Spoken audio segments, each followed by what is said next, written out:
Nah, teman-teman, setelah tadi udah ada temulawak, terus juga udah ada tanaman serai, sekarang kita akan melihat tanaman jahe atau Zingiber officinale.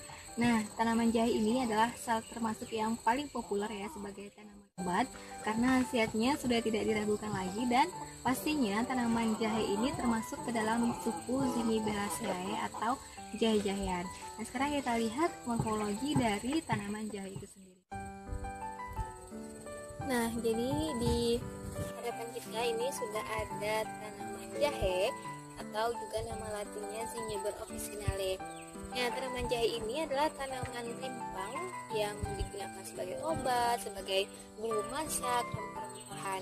Jahe ini suku Zingiberaceae dan tanaman herba yang tumbuh tegak ya. Jadi tingginya ini bisa mencapai 40 sampai 100 cm. Jahe ini bisa berumur sampai tahunan, dan batang jahe ini merupakan batang semu ini yang tersusun dari helaian daun pipih memanjang dengan ujung lancip. Kemudian kalau kita melihat dari daun, nah ini daun tanaman jahe, daunnya ini lonjong dan lancip ya teman-teman, menyerupai dengan daun rumput yang besar.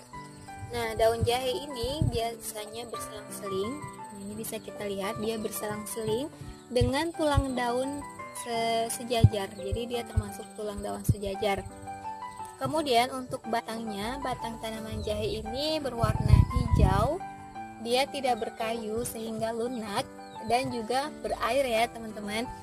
Nah, ini batang tanaman jahe mengandung konsentrasi air yang sangat banyak untuk pertahanan hidup dari si jahe itu sendiri.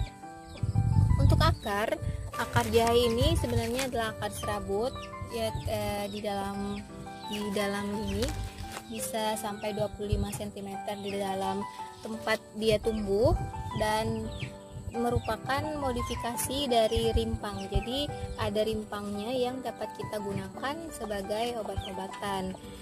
Nah, untuk bunga, jika dia sudah tumbuh bunga, maka bunganya itu akan berbentuk bulat telur. Nah, itu adalah tanaman jahe. Lalu untuk pembudidayaan jahe bisa kita tanam, yang bibitnya itu kita peroleh dari rimpang, tetapi kita jangan asal potong rimpangnya, usahakan ada 2-3 mata tunas di setiap ruas dari rimpang yang kita potong. Lalu kita tanam dengan mata tunasnya menghadap ke atas dan kita tutup dengan tanah, lalu kita lakukan penyiraman. Nah, hasil jahe ini banyak sekali ya, diantaranya sebagai daya tahan tubuh dan juga mengurangi resiko penyakit kanker.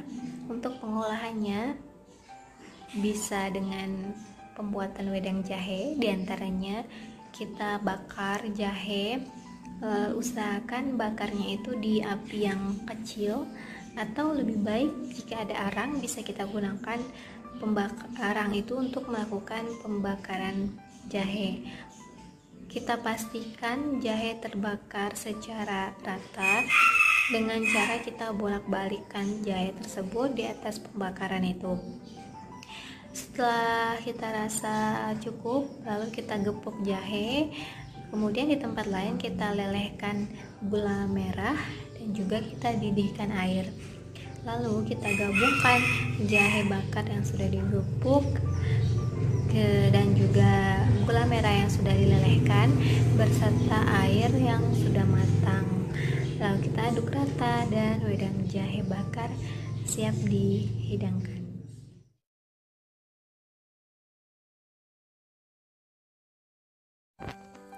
Ini adalah tanaman kunyit atau curcuma longa. Nah, batang kunyit ini berbentuk bulat memanjang dan pastinya berwarna hijau. Nah, tinggi dari batang kunyit ini cukup tinggi ya, sampai 70 sampai 100 cm. Nah, rimpang dari pelepah daunnya ini sedikit lunak. Dia mirip sama temulawak, tetapi untuk di tengah-tengah daunnya itu hijau sempurna, tidak ada unsur-unsur kecoklatan. Untuk bunga dari kunyit ini adalah bunga majemuk, dan akar kunyit ini adalah bagian yang digunakan sebagai rempah dan antibakteri. Nah, jadi ini adalah morfologi dari kunyit.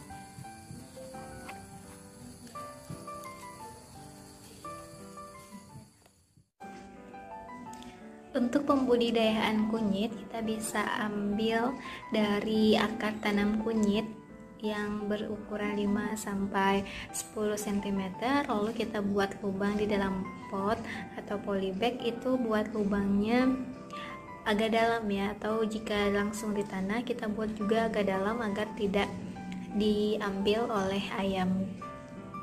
Nah, kemudian setelah 2 sampai 3 minggu kita bisa lakukan penyulaman dan penyiangan gulma. Kunyit ini berfungsi sebagai antiseptik, membersihkan darah kotor menstruasi, dan juga mendinginkan tubuh saat tubuh kita panas demam.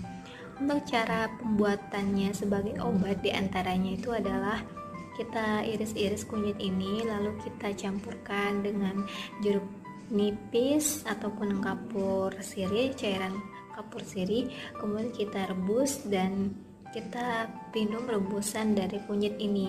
Kalau untuk jamu, kunyitnya bisa kita parut, lalu kita peras, campurkan juga jeruk nipis, dan bisa kita minum jamu kunyit tersebut.